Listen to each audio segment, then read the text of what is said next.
ഞാൻ ആദ്യമായിട്ടാണ് ഈ പൈപ്പ് ക്ലീനർ വാങ്ങിക്കുന്നത്. നിങ്ങളൊക്കെ ഇതിനെന്താ പറയുക? ഷെനീൽ സ്റ്റം, ഫസി സ്റ്റിക്ക് എന്നൊക്കെ ഇതിന് പേരുണ്ട് കേട്ടോ. ഏതായാലും കിട്ടിയ പാടെ എന്തെങ്കിലും ഉണ്ടാക്കാമെന്ന് ഞാൻ കരുതി. ഒരു ബട്ടർഫ്ലൈ റിങ് ഉണ്ടാക്കാനാണ് പ്ലാൻ. അതുകൊണ്ട് ചിറകുകൾക്ക് 2 കോൺട്രാസ്റ്റ് കളേഴ്സ് ഞാൻ സെലക്ട് ചെയ്തു. ആൻറ്റിനയ്ക്ക് വേണ്ടിയിട്ട് ഒരു ബ്ലൂ കളർ ഞാൻ ചൂസ് ചെയ്തിട്ടുണ്ട്. ഇനി ഇത് രണ്ടും കുറുകെ വെച്ച് നടുവിലൂടെ ചുറ്റിക്കൊടുക്കാനായിട്ടാണ് പോകുന്നത്.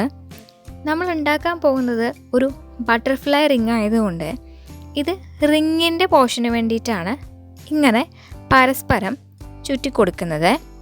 ഇതിനു ശേഷം ഇത് വിരലിനടിയിൽ വെച്ചിട്ട് മുകളിലേക്ക് ഇതുപോലെ ചുറ്റിയെടുക്കുന്നു. നമ്മളുടെ റിങ്ങിൻ്റെ വലിപ്പം കിട്ടാനായിട്ടാണ് വിരലിലൂടെ ചുറ്റിയെടുക്കുന്നത്. അതുപോലെ മുകളിലേക്ക് ചുറ്റിയെടുത്ത് നടുവിൽ വെച്ചിട്ട് ഒന്ന് ടൈറ്റാക്കി എടുക്കുന്നുണ്ട്. അതിനുശേഷം ഒരേ കളറ് ഒരേ സൈഡിലേക്ക് വരുന്ന രീതിയിൽ ട്വിസ്റ്റ് ചെയ്ത് വെക്കുന്നുണ്ട്. ഇപ്പം നമുക്ക് എക്സ് ഷേപ്പാണ് കിട്ടിയിരിക്കുന്നത്. ഇനി ഇതിൽ ഒരു സൈഡിൽ നമ്മൾ കുറച്ച് ലെങ്ത്ത് കുറച്ച് കൊടുക്കാൻ പോവാണ്. കാരണം ബട്ടർഫ്ലൈയുടെ ചിറകിൻ്റെ ഒരു ഷേപ്പ് കിട്ടാനായിട്ടാണ് നമ്മളിങ്ങനെ ചെയ്യുന്നത്.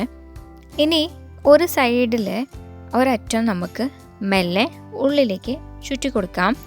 റൗണ്ട് ഷേപ്പിലാണ് ചുറ്റി കൊടുക്കുന്നത്. ഇത് ബട്ടർഫ്ലൈയുടെ ചിറകിന് വേണ്ടിയിട്ടാണ് പോർഷനാണ് നമ്മൾ ഈ ചെയ്തെടുക്കുന്നത്. അപ്പോൾ ഇത് ഫ്ലെക്സിബിളായിട്ടുള്ള മെറ്റീരിയൽ ആയതുകൊണ്ട് നമുക്ക് ചുറ്റിയെടുക്കാൻ ഈസിയാണ്. ഇതുപോലെ മറ്റേ സൈഡിലും ഉള്ളിലേക്ക് ഇതുപോലെ ചുറ്റി എടുക്കുന്നുണ്ട്.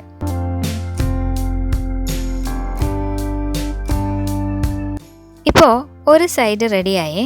ഇനി നമുക്ക് ഇതുപോലെ തന്നെ മറ്റേ സൈഡിലും ഉള്ളിലേക്ക് ചുറ്റിയെടുക്കുന്നുണ്ട്. ഇങ്ങനെ ചുറ്റിയെടുത്ത് കിട്ടിയ ഈ ഷേപ്പിനെ ഇനി ബട്ടർഫ്ലൈയുടെ ഷേപ്പിലേക്ക് മാറ്റണം. ബട്ടർഫ്ലൈയുടെ ചിറകിൻ്റെ ഷേപ്പ് കിട്ടാനായിട്ട് നമ്മൾ എല്ലാ സൈഡിലും മെല്ലെ ഒന്ന് പ്രസ് ചെയ്ത് കൊടുക്കുന്നുണ്ട്. അപ്പോൾ ആ റൗണ്ട് ഷേപ്പ് മാറിയിട്ട് അതിനൊരു ട്രയാങ്കിൾ ഷേപ്പ് പോലെ വരുന്നുണ്ട്. ബട്ടർഫ്ലൈയുടെ ചിറകിൻ്റെ ഷേപ്പ് നമുക്കറിയാമല്ലോ. അതുകൊണ്ട് തന്നെ ഇത് ജസ്റ്റ് നമ്മുടെ ഔചിത്യത്തിനനുസരിച്ച് പ്രസ് ചെയ്ത് കൊടുത്താൽ മാത്രം മതി.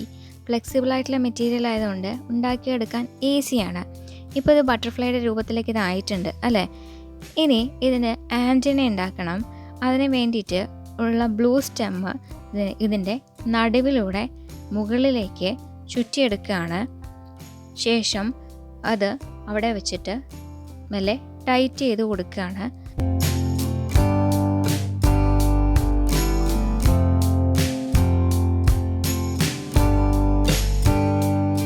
നല്ല രീതിയിൽ ടൈറ്റ് ചെയ്തതിന് ശേഷം ആൻറ്റിനയ്ക്ക് വേണമെങ്കിൽ ലെങ്ത്ത് കുറയ്ക്കാം. ഞാൻ ലെങ്ത്ത് കുറച്ച് കുറച്ചിട്ടുണ്ട്. തുടർന്ന് മുമ്പ് ചെയ്ത അതേപോലെ തന്നെ ഉള്ളിലേക്ക് റൗണ്ടായി ചുറ്റി കൊടുക്കുകയാണ്.